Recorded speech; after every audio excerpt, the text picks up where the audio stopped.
எதற்காக இந்த அரெஸ்ட்? ஐ மீன் என்ன கேஸ்க்காக? அதாவது நம்பிக்கை மோசடி, தாக்குதல், மானபங்கப்படுத்துதல், இந்த ஒரு செக்ஷன்ஸுக்கு கீழெல்லாம் தான் அவர் அரெஸ்ட் பண்ணப்பட்டிருக்காரு நேற்று. பி கிரேட் மூவில நடிக்கிறாங்க. ஸோ வேர்ட்ஸ் எல்லாம் ரொம்ப கேவலமாக யூஸ் பண்ணி அந்த 8th மந்த்தில் அவ்வளோ போட்டு அடிச்சிருக்காரு. கேட்பாங்க, அப்போ அஷ்மிதா என்ன பண்ணாங்கன்னு தெரியுமா? அதனால தான் அவர் அடிச்சாருன்றப்ப நிறைய கொஸ்டின்ஸ் வரும். ஸ்டார்டிங் ஃப்ரம் தி ஸ்கேம் 15, 16, 17 பீரியட்லாம் அவங்க அம்மா ஸ்கேம் பண்ணி பெருசாக சீட் பண்ணிருக்காங்க. ஓகே, crores கணக்கில். அவுட் ஆஃப் 50, 45 people ஸ்டில் தயங்கிட்டு தான் இருக்காங்க கம்ப்ளைண்ட் கொடுக்குறது. அதே மாதிரி இப்போ அஷ்மிதாவை காரில் வச்சு அடிச்சப்பவும் அவங்க அம்மாட்ட விஷ்ணு பேசும்போதும் அவங்க அம்மா எதுவுமே அங்கே அப்ஜெக்ட் பண்ண மாதிரி தெரியல. எல்லா இடத்துலையும் 2 பேரும் இன்வால்வ்டாக தான் இருந்திருக்காங்க. ப்ளஸ் அந்த கேர்ளோட ஹராஸ்மெண்ட் கேஸ் இருக்கு இல்லையா, அந்த ஹராஸ்மெண்ட் கேஸும் ஒரு பக்கம் என்கொயரி போயிட்டு தான் இருக்கு. குழந்தைங்க தான் பெரிய, அவங்களோட வாழ்க்கை தான் இங்கே பெரிய கொஸ்டின் மார்க்காகவே இருக்க போகுது.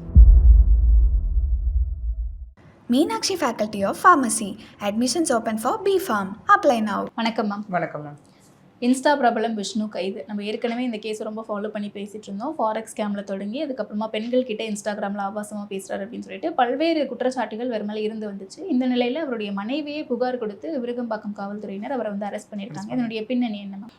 இது அரெஸ்ட் என்னும் போது எல்லாருக்குமே ரொம்ப பெரிய கொஸ்டின் என்ன வந்ததுன்னா, எதற்காக இந்த அரெஸ்ட்? ஐ மீன் என்ன கேஸ்க்காக அப்படிங்கிற மாதிரி தான் இருந்தது.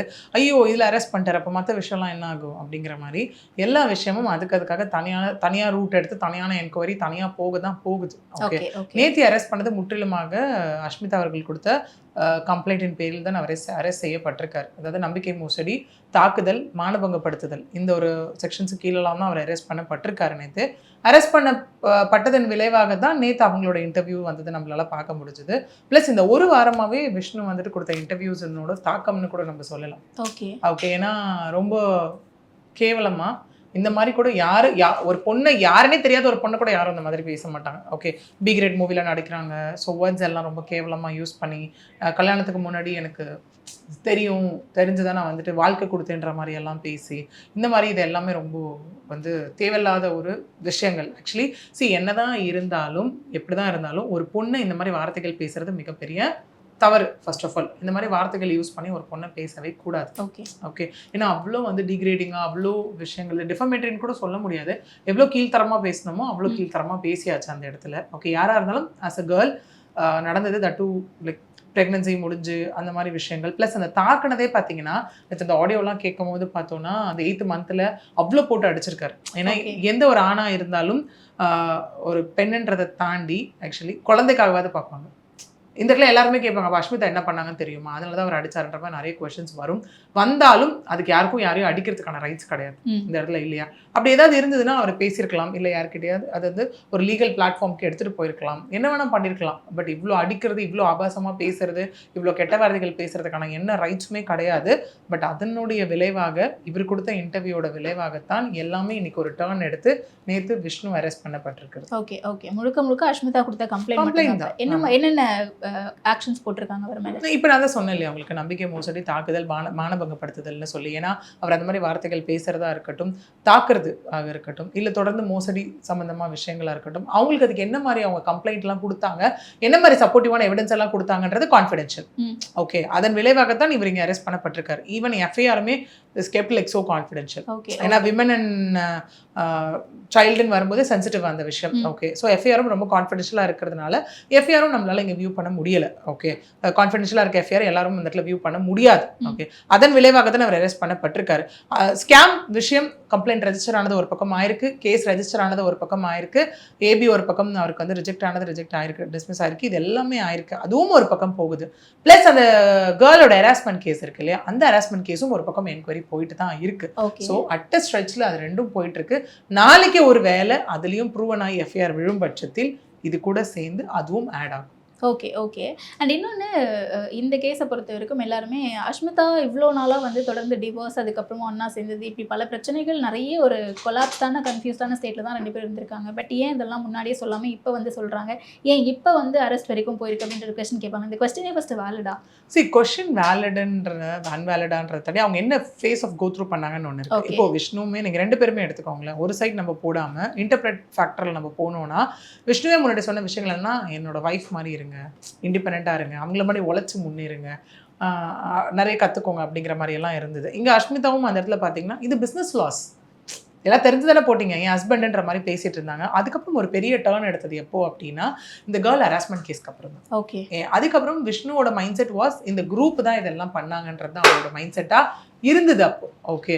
பட் ஆனால் அதுக்கப்புறம் once when he came to know that Ashmitha was the person எல்லாமே அப்லோட் பண்ணது அப்படின்னும் போது அதில் மைண்ட் செட் எப்படி ஆயிடுச்சு அப்படின்னு பார்த்தீங்கன்னா, உனக்காக நான் வந்துட்டு எவ்வளோ பண்ணேன், என்னையே நீ போட்டு இப்படி பண்ணிட்டல்ல, ஓகே, அப்போ அப்படி இருக்கும்போது உன்னை நான் விட மாட்டேன். இது இப்போ ரிவெஞ்ச் ஃபேக்டரில் போகிற மாதிரி தானே இருக்குது. என்ன நீ பண்ண நான் உன்னை விட மாட்டேன். ஓகே. அதே மாதிரி நீ என்னை இவ்வளோ பண்ணிட்டே உன்னை விட மாட்டேன். ஒன்று. ரெண்டாவது இவங்க மேலே இருக்க அலிகேஷன்ஸ் ஆஃப் பண்ணுறதுக்கு அடுத்தவங்க மேலே தூக்கி போடுற விஷயமும் இருக்கலாம். Okay. This is what Vishnu is doing from the beginning. Scam பண்ணும்போது ஏன் அந்த பொண்ணுங்க கிட்ட இவ்வளோ ஹாஷா பேசுறீங்க எல்லாம் கேட்கும்போது என்ன அவங்க தான் ப்ரொவோக் பண்ணாங்க, அவங்க தான் என்னை தேடி வந்து பணம் கொடுத்தாங்க. நம்ம கேட்ட கேள்வி ஒன்றே ஒன்று, ட்ரேடிங்கில் இன்வெஸ்ட் பண்ணியிருக்கீங்களா இல்லையா? அதுக்கான பதில் வந்துதா? கடைசி வரைக்கும் வரவே இல்லை. சுற்றி தான் விட்டுட்டு. ஆமாம். ஸோ அதே மாதிரி அடுத்தது ஹராஸ்மெண்ட் கேஸ் வரும்போதும் என்ன ஆச்சு அதெல்லாம் கேட்கும் போது அப்போ அதெல்லாம் ஆங்கர் கொஸ்டின் பண்ணும்போது அப்போ நீங்கள் பொண்ணுங்க பேசுகிறாங்க அப்போ எக்ஸ்ட்ரீமாக போனால் போவீங்களான்னு கேட்டால் நான் போவேன் அப்படிங்கிற மாதிரியும், அஷ்மிதாக்கு தெரிஞ்ச நான் வேற ஒரு பொண்ணு கூட இருந்தேன், எங்களோட ஓப்பன் ரிலேஷன்ஷிப் தான் சொன்னதாக இருக்கட்டும், இந்த மாதிரி எங்கேயுமே Vishnu is not ready to accept, எங்கேயுமே அவர் மேலே இருக்க குற்றத்தை அவர் அக்செப்ட் பண்ண ரெடியாகவே இல்லை. அந்த மாதிரி அக்செப்டன்ஸ் ஃபேக்டர் இருந்தால் தான் ரியலைசிங் ஃபேக்டர் இருக்கும், இருந்தால் தான் திருந்துவாங்க, இல்லைன்னா எதுவுமே எப்படி பண்ண முடியும்? ஓகே. ஓகே. ஏன்னா இப்போ அந்த ஹராஸ்மெண்ட் விஷயத்துலேயும் சொன்னது அதுதானே. ஏன்னா திரும்ப திரும்ப விக்டிம் பிளேமிங் ஷேமிங் தான் பண்ணிட்டு இருக்காங்க இந்த இடத்துல. அந்த பெண் ஓகே ஒரு இன்ஃப்ளூயன்சர்ன்றது ஒரு வா ஃபேக்டர் தாண்டி நம்ம அண்ணனோட ஃப்ரெண்டுன்றது ஒரு ஃபேக்டர் அந்த இடத்துல. ஓகே. அதையும் தாண்டி விஷ்ணு கொஞ்சம் லிமிட் கிராஸ் ஆகும்போது இல்லைனான்னு சொல்லும் போது கான் சி யூ அஸ் தங்கச்சின்னு போட்டாச்சு. போட்டும் அந்த பெண் அங்கே பேசிட்டு இருந்தா அது தப்பு. ஓகே. விஷ்ணு அக்வெஸ்ட் பண்ண முடியாது. இந்த பொண்ணு எல்லாம் தெரிஞ்சு தானே பேசுது அப்படின்னு நம்ம சொல்லிட்டு போயிடலாம். பட் ஆனால் அதுக்கப்புறம் அந்த பொண்ணு பேசாமல்ல போயிட்டான் அந்த இடத்துல. அப்போது விஷ்ணு பண்ணதோட ஒரு விஷயம் தானே. ஓகே. இது எல்லாமே கரெக்டாங்க. விஷ்ணு சொன்னது என்ன ரூம்குள்ளே போட்டு அடைச்சாங்க, பேச வச்சாங்க, எல்லாமே சொல்கிறீங்க. ஒரு பொண்ணு தான் ஒரு ஆண் தப்பாக பிஹேவ் பண்ணால் எல்லாம் பண்ணால் அந்த இடத்த விட்டு வெளியேறிடணும்னு நம்ம சொல்கிறோம். கற்பு இருக்குது எல்லாமே இருக்குன்றோம். இது ஏன் ஒரு ஆணுக்கு இல்லாமல் போச்சு? அந்த மாதிரி ஒரு பெண் விஷ்ணு அப்ரோச் பண்ணும்போது விஷ்ணு ஏன் போகிறாரு, ஏன் பேசினாரு? சைலண்டாக தானே இருந்திருக்கணும். அதுக்கு இல்லை அந்த இடத்த விட்டு வெளியே வந்திருக்கணும்ல. இது எப்படி நியாயப்படுத்த முடியுன்றது தான் என்னோட கொஸ்டினுமே இந்த இடத்துல. ஓகே. ஓகே. நியாயப்படுத்த முடியாது. அண்ட் இந்த முறை அவரை கைது செய்ததுலையும் அஷ்மிதா என்ன சொல்லியிருக்காங்க அப்படின்னா, என்னையும் என்னுடைய குடும்பத்தையும் சேர்ந்து வந்து காசெல்லாம் வாங்கி ஏமாத்திட்டாரு அப்படின்ற மாதிரி சொல்லியிருக்காங்க. அப்போ அதுவுமே வந்து அந்த ஃபோரெக்ஸ் ஸ்கேம் ரிலேட்டடாக இருக்குமா இல்லை இது தனியாவா? அது இன்னொன்று சொல்லியிருந்தாங்க. 10 லட்ச ரூபா எங்கிட்டையும் வாங்கினாங்க ஸ்கேம் இது. அப்போ வாங்கும்போது வாங்கிட்டு எனக்கு அப்போ வந்து அதுக்கான அமௌண்ட் திரும்ப கொடுக்கல. கேட்கும்போது மேரேஜ் செலவில் அதெல்லாம் சரியா போச்சுன்னு சொல்லிட்டாங்க அந்த இடத்துல அப்படிங்கிற மாதிரி அவங்க அந்த இடத்துல சொல்லியிருக்காங்க. இன்னொன்று வந்து என்னன்னா ஆல்ரெடி அவங்க சொன்ன விஷயம் என்ன அப்படின்னா விஷ்ணுவாலையும் விஷ்ணுவோட அம்மா ஆனந்தியாலையும் எனக்கும் என் குழந்தைங்க உயிருக்கும் ஆபத்து இருக்குன்ற மாதிரியும் அவங்க பேசியிருந்தாங்க. ஓகே. ஏன்னா இங்கே விஷ்ணு அண்ட் ஆனந்தி 2 பேருமே வந்து இன்செப்பரபிள். ஆக்சுவலி பண்ணவே முடியாது, செப்பரேட்டே பண்ண முடியாது. ஏன் சொல்றேன் அப்படின்னா 2 பேரும் அம்மா பையனை ஓகே 2 பேரையும் நம்மளால வந்து அங்கே செப்பரேட்டே பண்ண முடியாது, ஆனந்தி அண்ட் விஷ்ணுவை. ஏன் நான் சொல்றேன்னா ஸ்டார்டிங் ஃப்ரம் தி ஸ்கேம் ஆரம்பிச்சதுலேருந்து விஷ்ணு பெருசாக நம்ம அன்றைக்கே நான் அதை ரிவீல் பண்ணியிருந்தேன் இல்லையா, 21, 22 தான் நான் பண்ணேன், அதோட ஸ்டாப் பண்ணிட்டேன் அப்படிலாம் சொல்லியிருந்தாரு. கிடையவே கிடையாது. 15, 16, 17 பீரியட்லலாம் அவங்க அம்மா ஸ்கேம் பண்ணி பெருசாக ட்ரீட் பண்ணியிருக்காங்க. ஓகே. க்ரோர்ஸ் கணக்கில். ஓகே. எல்லாருமே கேட்டாங்க என்ன ஸ்கேம் விஷயம் அப்படியே ஆஃப் ஆகிடுச்சு விட்டுட்டிங்களா அப்படிலாம் கேட்டாங்க. எல்லா விஷயத்தையும் எல்லா டைமும் நம்ம உட்காந்து எக்ஸ்போஸ் பண்ண முடியாது. அதுக்கான டைம் பீரியட் கொடுக்கணும் அந்த இடத்துல. கொடுத்தா தான் அது பர்ஃபெக்டாக போகும். எல்லாமே சொல்லிட்டோன்னா ஆப்போசிட் சைடு லைக் தெல் பிகம் அவர் அந்த இடத்துல. ஓகே. ஸோ ஒரு சில விஷயங்கள் ப்ராப்பர் ப்ராசஸ் போகும்போது முடியும் போது நம்மளால வாயை திறக்க முடியும் அந்த இடத்துல. அதுதான் பர்ஃபெக்டும் கூட. ஓகே. ஸோ அப்படி இருக்கும் போது அங்கே ஆனந்தி அதே மாதிரி ட்ரேடிங்னு சொல்லி தான் ஒரு ரெஜிஸ்டர்ட் புரோக்கர்னு சொல்லி நிறைய விஷயத்த காமிச்சு அங்கே அவங்களும் ட்ரீட் பண்ணியிருக்காங்க. அதுலேயும் ஆனந்தியோட ரோல் ரொம்ப பெரிய ரோல் விஷ்ணுவோட சேர்த்து. அதே மாதிரி இந்த கேர்ள் ஹராஸ்மெண்ட் கேஸுமே வரப்போ அவங்க கால் பண்ணி உங்கள் பையன் இப்படியெல்லாம் பண்ணுறாங்கன்னு சொன்ன அப்பையும் வந்துட்டு அங்கே வந்துட்டு ஆனந்தி என்ன பண்ணியிருக்காங்கன்னா இல்லைனாலும் என் பையன் புது ஃபோன் வாங்கி போட்டு யூஸ் பண்ண தானே போகிறான்னு சொல்லியிருக்காங்க. எந்த அம்மாவது இப்படி சொல்லுவாங்களா? இல்லை. அதே மாதிரி இப்போவும் அஷ்மிதாவை காரில் வச்சு அடிச்சப்பவும் அவங்க அம்மாட்ட விஷ்ணு பேசும்போதும் அவங்க அம்மா எதுவுமே அங்கே அப்ஜெக்ட் பண்ண மாதிரி தெரியலையே. சரி நீங்கள் எல்லாம் விட்டுருங்க, ஒரு பொண்ணுக்கு பொண்ணாக யோசிச்சிருக்கலாம்ல, யோசிக்கலையே. ஸோ இந்த மாதிரி எல்லா இடத்துலையும் விஷ்ணு ப்ளஸ் ஆனந்தி 2 பேரும் சேர்ந்து தான் பண்ணக்கூடியது நமக்கு எவிடென்ட்டாகவே தெரியுது. ஓகே. ஓகே. இல்லை அதுதான் நான் 2வது கேள்வியாகவே கேட்டேன்ல, இது ஏன் வந்து இப்போ சொல்லணும், இந்த டைம் ஏன் இவ்வளோ க்ரூஷியலாக இருக்குன்னு நினச்சிருக்காங்க? அதுக்கு வந்து like concern person has to decide. அதுக்கு இவங்க 2 பேரும் தான் அது வந்து டிசைட் பண்ணணும். நம்ம வெளிலேருந்து பார்க்கும்போது ஃபேமிலி 3rd பர்சனாக இருந்தால் ஓகே, ஃபேமிலிக்குள்ளே மேபி குழந்தைக்காக யோசிச்சேன்னு சொல்லலாம். ஓகே. இல்லை மாறிடு வரேன் டைம் கொடுத்தேன்னு சொல்லலாம். இல்லை நான் அவரை நான் ரொம்ப லவ் பண்ணதன் விளைவாக நான் மாற்றிடலான்னு நினச்சேன்னு சொல்லலாம். ஓகே. இல்லை விஷ்ணுவும் அந்த மாதிரி சொல்லலாம். சொல்லலாம். ஓகே, இல்ல விஷ்ணு எனக்கு இப்பதான் உண்மை தெரிய வந்தது, இப்பதான் அஷ்மிதா அப்லோட் பண்ணாங்கன்னு எனக்கு தெரிய வந்தது, இவ்வளவு விஷயங்கள் என்கிட்ட இருக்குன்னு சொல்லலாம். ஓகே, இந்த மாதிரி நிறைய ஃபேக்டர்ஸ் இருக்கு இல்லையா? இதுக்கு கன்சர்ன் பர்சன் தான் இந்த இடத்துல நமக்கு ஆன்சர் கொடுக்கணுமே தவிர்த்து வெளில இருந்து பாக்குற நம்ம வந்து ஓகே வந்துச்சா இது இஷ்யூவா அப்படிங்கிற மாதிரி தான் நம்மளால கொண்டு போக முடியும். ஓகே ஓகே, சோ இப்படி ரீசன்ஸ் இருக்கலாம், இதனால அவங்க டிலீட் பண்ணிருக்கலாம் அப்படின்ட்டு நம்ம ஜஸ்ட் ஒரு கெஸ் தான் பண்ணலாம். Exactly, we cannot be so definite on that. இதுதான் அப்படிங்கிற மாதிரி அந்த ஃபிக்ஸட் பாயிண்ட் நம்மளால சொல்ல முடியாது. ஓகே ஓகே, சோ இப்போ விஷ்ணுவோட கேஸ் அடுத்து எப்படிலாம் நகரும்? கண்டிப்பா இப்போ அரெஸ்ட் பண்ணிருக்காங்க, கண்டிப்பா பெயில்னு ஒரு கான்செப்ட் அவங்க போவாங்க. அடுத்தது கண்டிப்பா பெயில் போயிட்டு கண்டிஷனல் இல்ல. இன்னொரு விஷயம் என்ன அப்படின்னா, இவ்வளவு நாள் விஷ்ணு எங்க எனக்கு ஒரு வாரமாவே டெக்ஸ்ட் விஷ்ணு அரெஸ்டான்னு டெக்ஸ்ட் எனக்கு.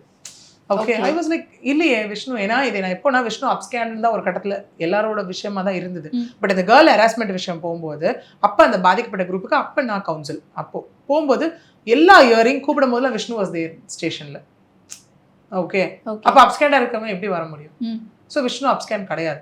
இன்னொன்று இப்போ எல்லாருமே என்னன்னா, ஆனால் அது ஒன்று எப்படின்னா செக் பவுன்ஸ் கேஸ்க்கு அப்பியர் ஆகுறது இல்லை, person not and address summon வாங்குறது இல்லை. ஓகே, இன்னொன்று நம்ம அன்னைக்கு பேசின மாதிரி தான் ஸ்கேம் பொறுத்த வரைக்கும் ரெஸ்ட்ரைனிங் ஆர்டர் கொடுத்து ஆகஸ்ட் 31 வரைக்கும் 30 வரைக்கும் டைம் கேட்டாரு, திரும்ப கொடுத்தாரா? அதான் நம்ம அன்னைக்கே சொன்னோம், வரவே வராதுன்னமா இல்லையா? இன்னொன்று ஆனந்தி விஷ்ணு ரெண்டு பேரும் மெயினாக நிறைய ஃபேமிலிஸை த்ரெட்டன் பண்ணதும் இங்கே எவிடென்ஷியலாக ரீசனாக எனக்கு தெரிய வருது. ஓகே, என்னன்னா உன் பொண்ணு பையன் இங்கே தானே படிக்கிறாங்க, நாங்கள் பார்த்துக்குறோம், நீ யார் கூட பேசுகிற என்னன்றதை நாங்கள் டாப் பண்ணுறோம் அப்படின்ற மாதிரி எல்லாத்துக்கெல்லாம் அவங்க கிட்ட சொல்லியிருக்காங்க. பண்ணாங்களா பண்ணலையான்ற செகண்டரி, அப்படி சொல்லி எல்லாம் த்ரெட்டன் பண்ணியிருக்காங்க. அதுவும் ஒரு காசு. ஓகே, இன்னைக்கு விஷ்ணு வந்து மாட்டியாச்சு. இன்னமும் நிறைய அவுட் ஆஃப் 45 people ஸ்டில் தயங்கிட்டு தான் இருக்காங்க கம்ப்ளைண்ட் கொடுக்கறது. Okay, on scam. ஏன்னா மிரட்டுறாங்க. இப்போ என்ன மிரட்ட முடியும்? நான் தான் கேட்குறேன், எவ்வளோ பெரிய தப்பு பண்ணாலும் சிட்டிங் பர்சனாகவே இருந்தாலும் உள்ளே போய் தான் உட்காரணும். தப்பு பண்ணுறாங்கன்னும் போது எவிடன்ஸ் அதுதானே. ஸோ அப்படி இருக்கும் போது இதுக்கு மேலே என்ன வேணும்? அட்லீஸ்ட் இப்போவாது பாதிக்கப்பட்டவங்க வெளியில் வந்தாதான். ஏன்னா எல்லாரும் என்ன சொல்கிறாங்க, அடுத்தவங்களுக்கு என்ன நடக்கும், இவங்க கம்ப்ளைண்ட் கொடுத்துருக்காங்க என்ன நடக்கும் நம்ம பார்த்துக்கலாம்னா that will be too late. Okay, ஏன்னா உங்களுக்கு டைம்லி ஜஸ்டிஸ்ன்னு ஒன்று இருக்குது, டைம்லி கம்ப்ளைண்ட் ரெஜிஸ்ட்ரேஷன், டைம்லி விஷயம்னு ஒன்று இருக்குது இல்லையா? அதை கண்டிப்பாக அவங்க பண்ணணும்ல. இது நிறைய பேர் இங்கே புரிஞ்சுக்கவே ரெடியா இல்லை. ஃபர்ஸ்ட் ஆஃப் ஆல் ஓகே, அந்த மாதிரி பண்ணும்போது மட்டும்தான் அவங்களுக்கான விஷயம், அவங்களுக்கான ஜஸ்டிஸ் திரும்ப கிடைக்கும். ஓகே, அதான் அவங்களுக்கு சொன்னேன், திரும்ப சொன்ன விஷயம் என்னன்னா, ஆனந்தியும் விஷ்ணுவும் பிரிக்கவே முடியல. அந்த இடத்துலையும் எல்லா இடத்துலையும் ரெண்டு பேரும் இன்வால்வ்டாக தான் இருந்திருக்காங்க இங்கே. ஓகே, அண்ட் அஷ்மிதா விஷயத்திலும் சேர்த்து இப்போ அடிச்சதை போய் இவ்வளோ தூரம் சொல்றேன்னா, ஒரு எந்த பெண் கதறனால இன்னொரு பெண்ணுக்கு மனம் இறங்கணுமா இல்லையா? என்ன வேணா இருக்கட்டுமே இல்லையா? அந்த இடத்துல இன்னும் உள்ள என்னென்ன ஃபேக்டர்ஸ்லாம் இருக்குன்றது நமக்கு தெரியாது. நான் இந்த ஒரு இன்சிடென்ட்டை வச்சு சொல்றேன். இன்னும் என்ன இருக்கு, என்னென்ன கோ த்ரூ பண்ணாங்க, அவங்க என்ன மாதிரி எல்லாம் ஸ்டேஷன்ல கம்ப்ளைண்ட்ஸ் கொடுத்துருக்காங்க, எவிடன்ஸ் கொடுத்துருக்காங்கன்றது எல்லாமே அடுத்த கட்டத்தை நோக்கி இருக்கும். ஓகே ஓகே, அண்ட் இன்னொன்று இப்போ விஷ்ணுவும் அவங்க அம்மாவும் சேர்ந்து தான் இதை பண்ணுறாங்க அப்படின்னா, அஷ்மிதா அதை தனியாகவே ஃபேஸ் பண்ணியிருக்க முடியாது. அஷ்மிதாவுக்கு சப்போர்ட்டாக இப்போ யாரெல்லாம் இருக்காங்க? சப்போர்ட்டு திரும்ப அவங்க ஃபேமிலி தான் அவங்க கூட இருக்கிறது தான் நம்ம பார்க்குறோம். இப்போ இதில் எப்படி ஆகுதுன்னா, இதில் யாராவது பர்சனோட சப்போர்ட் இருக்கோ, அதனால தான் விஷ்ணு மேலே எஃப்ஐஆர் போடலையோன்றது முன்னாடி பேசப்பட்ட விஷயம். இப்போ இந்த பக்கம் சப்போர்ட் இருக்கோ, அதான் உடனே அரெஸ்ட்ன்ற மாதிரி நிறைய விஷயங்கள் பேசுகிறாங்க. அது எல்லாமே நம்ம பேசலாமே தவிர்த்து ப்ரூவ் பண்ணுறதுக்கான ஒரு விஷயங்கள் வேணும் இல்லையா அந்த இடத்துல? ஓகே, இங்கே யாருக்கு யார் எவ்வளோ பேர் சப்போர்ட் இருந்தாலும் பாதிக்கப்பட்டவங்க மெயின். அவங்களா வெளியில் வராத பட்சத்தில் அவங்களெல்லாம் வெளியில் வந்து ஸ்ட்ராங்காக இருந்தால் மட்டும்தான் மற்ற விஷயங்கள் எல்லாமே நடக்கும். ஏன்னா இங்கே விஷ்ணு விஷயத்தில் இந்த கேஸில் பார்த்தோன்னா கண்டிப்பாக அடுத்தது பெயில் கான்செப்ட் இல்லை, அவங்க அது எல்லாமே குவாஷ் ஒரு சம்திங் அந்த கான்செப்ட் எல்லாமே போவாங்க. வந்தாலும் கண்டிஷனல் பெயில்னு ஒரு கான்செப்ட் இருக்குது. ஸோ அவர் எங்கேயும் வெளியில் போகவும் முடியாது. இதை வச்சு மற்ற கேஸஸும் இன்னும் ஸ்பீடப் ஆகிறதுக்கு நிறைய சான்சஸ் இருக்குது இந்த இடத்துல. ஓகே ஓகே, அப்படி ஒருவேளை ஸ்பீடப் ஆகுது அப்படின்னா இதுக்கான தண்டனைகள் அப்படிங்கிறது என்னவா இருக்கும்? அதுலேயும் உங்களுக்கு எஃப்ஐஆர் ரெஜிஸ்டர் பண்ணால் யோசிங்களேன். ஏன்னா ஹராஸ்மெண்ட் இருக்குது. ஓகே, அந்த மாதிரி பிஎன்எஸ் ஆக்ட் வரும், ஐடி ஆக்ட் வரும், இது எல்லாமே அதுக்குள்ளே வரும். ஓகே, ஸோ அந்த மாதிரி scam, cheating, criminal breach of trust இது எல்லாமே உள்ளே இருக்குது. உங்களுக்கு 2, 3, 7 to 10 years வரைக்கும் மினிமம் ஆஃப் பனிஷ்மெண்ட்ஸ் இந்த இடத்துல நம்ம ஆல்ரெடி சொன்ன மாதிரி தான் 10 years வரைக்கும். ஏன்னா உங்களுக்கு நான் மொத்தமாக மூணு கேஸோட சேர்த்து நான் சொல்கிறேன் உங்களுக்கு. ஓகே, அந்த மாதிரி இருக்கும்போது நம்ம அவ்வளோ டு த மேக்ஸிமம் ப்ரூவ் ஆகுது, எல்லாமே பர்ஃபெக்டாக இருக்குன்ற பட்சத்தில் we can expect. ஓகே, ஆனால் பட் ஆல்ரெடி டிவோர்ஸ் பண்ணியிருக்காங்க, அவங்களுக்கு இப்போ தான் ரீசெண்டாக குழந்தை வேற பிறந்திருக்கு, 3 குழந்தைங்க இருக்காங்க. அப்படின்னும் போது டிவோர்ஸ் பண்ணதுக்கப்புறம் சேர்ந்து வாழ்றது அப்படிங்கிறது வேற, திரும்பவும் ஹரஸ் பண்ணிட்டாங்க அப்படின்னும் போது அந்த லைஃப் எப்படி இருக்கும், என்ன மாதிரியான இதெல்லாம் கன்சர்ன் பார்ப்பாங்களா, ஃபேமிலியோட இருக்கணுமா அதெல்லாமே? இங்கே அப்படின்னு பார்த்தா எல்லா குற்றவாளியும் தப்பிச்சிருவாங்க. திரும்ப எவிடன்ஸ் தான் என்ன அளவுக்கு இருக்குன்றதை வச்சு தான் பேச போகுது இந்த இடத்துல. ப்ளஸ் கண்டிப்பாக இதில் பெரிய ட்ராமா யாருன்னா அந்த குழந்தைங்களுக்கு தான். என்ன இருந்தாலும் நம்ம சும்மா ஒரு நார்மல் லைஃப், ஒரு நார்மல் டிவோர்ஸில் போகும்போது நம்ம ஃபஸ்ட்டு சொல்கிற விஷயம் குழந்தைங்கள யோசிங்க. ஏன்னா அவங்களுக்கு பெரிய ட்ராமா இருக்கும், சைக்கலாஜிக்கல் ட்ராமா இருக்கும். ஓகே, அவங்கள யோசிங்கன்னு தான் நம்ம ஃபஸ்ட்டு சொல்லுவோம் எல்லா இடத்துலையுமே. ஓகே, அந்த மாதிரி யோசிச்சு தான் அவங்க எல்லாத்தையும் லீட் பண்ண வேண்டிய கட்டாயத்தில் இருக்காங்க. ஓகே ஓகே, அப்போ இங்கேயும் அந்த பாதிக்கப்பட போகிறது அந்த குழந்தைங்க தானே. ஸோ குழந்தைங்க தான் பெரிய அவங்களோட வாழ்க்கை தான் இங்கே பெரிய கொஷின் மார்க்காகவே இருக்க போகுது. ஓகே. பட் ஆனால் அஷ்மிதா வந்து இன்னைக்கு ஒரு நல்ல ஆண்டர்பிரினராக இருக்காங்க அண்ட் பெரிய மேக்கப் ஆர்டிஸ்ட்டும் கூட. ஸோ ஒரு செலிபிரிட்டி மேக்கப் ஆர்டிஸ்ட்டாக ஒரு ஆண்டர்பிரினராக இருக்கவங்க வந்து அவங்களுடைய பேருக்கு இப்படி பங்கம் விளைவிச்சுட்டாங்க, அந்த மாதிரியான கேசஸும் போட்டிருக்காங்களா ஏதாவது? இப்போ இது வரைக்கும் நான் சொன்னேன் அவங்களுக்கு ரொம்ப கான்ஃபிடென்ஷியலாக இருக்கிறதுனால அந்த மாதிரி விஷயங்கள் இது வரைக்கும் இல்லை. ஓகே, அது டிஃபமேட்டரி ஸ்டேட்மெண்ட், மேபி அதுவும் இன்க்ளூசிவாக இருக்கா அப்படிங்கிறது நமக்கு அந்த எஃப்ஐஆரோட மேபி அடுத்தடுத்த ஏதாவது கண்டென்ட்ஸ் தெரியும் போது தான் நமக்கு தெரியும் வெதர் ஒரு டெஃபமேஷன் மாதிரி குட்வில் ஸ்பாயில் பண்ணுற மாதிரி ஒரு விஷயங்கள் இருக்கா, அது இதில் இன்க்ளூட் பண்ண போகிறாங்களா இல்லை வேலை ப்ரொசீடிங்ஸ் ஏதாவது போகிறாங்களா அப்படிங்கிற விஷயங்கள் எல்லாமே இந்த இடத்துல. ஸோ இதுக்கப்புறம் அவர் மேலே வேறு ஏதாவது கேசஸ் ஆட் ஆகுது அப்படின்னா, இல்லை இதுக்கு முன்னாடி பண்ண கேசஸ் இன்னும் கம்ப்ளைண்ட் ரெஜிஸ்டர் ஆகாமல் இருக்குது அப்படின்னா அதுக்கெல்லாம் எஃப்ஐஆர் போடுவாங்க? கண்டிப்பாக. இப்போ நான் இப்போ என்கொயரி ப்ராசஸில் இருக்குனால எய்தர் ஒரு ஏதாவது ஒன்று நடக்க போகுது. அது ஸ்ட்ராங்காக இருந்து எவிடன்ஸ் கொடுக்கும் பட்சத்தில் கண்டிப்பாக எஃப்ஐஆர் ஆகும்.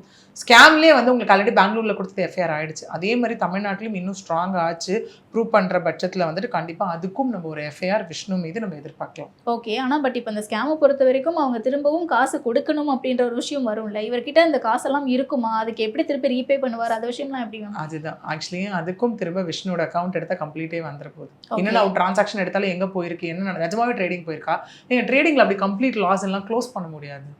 ஓகே, கண்டிப்பாக ஏதாவது ஒரு ப்ராஃபிட்ஸ் எடுத்திருப்பாங்க, அந்த இடத்துல எல்லாமே நடந்திருக்கும். ஓகே, அப்படி இருக்கும் போது அந்த அமௌண்ட் எங்கே போச்சு ஃபர்ஸ்ட் ஆஃப் ஆல் அந்த ஒரு விஷயம் இருக்கு இல்லையா, அது எல்லாமே விஷ்ணுவோட பேங்க் அக்கௌண்ட் ஸ்டேட்மெண்ட்டை நம்ம கம்ப்ளீட்டாக அது நம்ம கிடைக்கக்கூடிய ஒரு விஷயமா தான் இருக்காது. ஸோ மேபி அது எல்லாமே அடுத்தடுத்த ஒரு அப்டேட்ஸாக இருக்கும். ஓகே, ஸோ ஸ்கேம் கேஸை என்கொயரி பண்ணும்போது இது எல்லாமே தேடுறதுக்கான வாய்ப்புகள் இருக்கு. எக்ஸாக்ட்லி. ஓகே, ஸோ எல்லாமே தெளிவாக சொன்னீங்க. Thank you so much. தேங்க்யூ.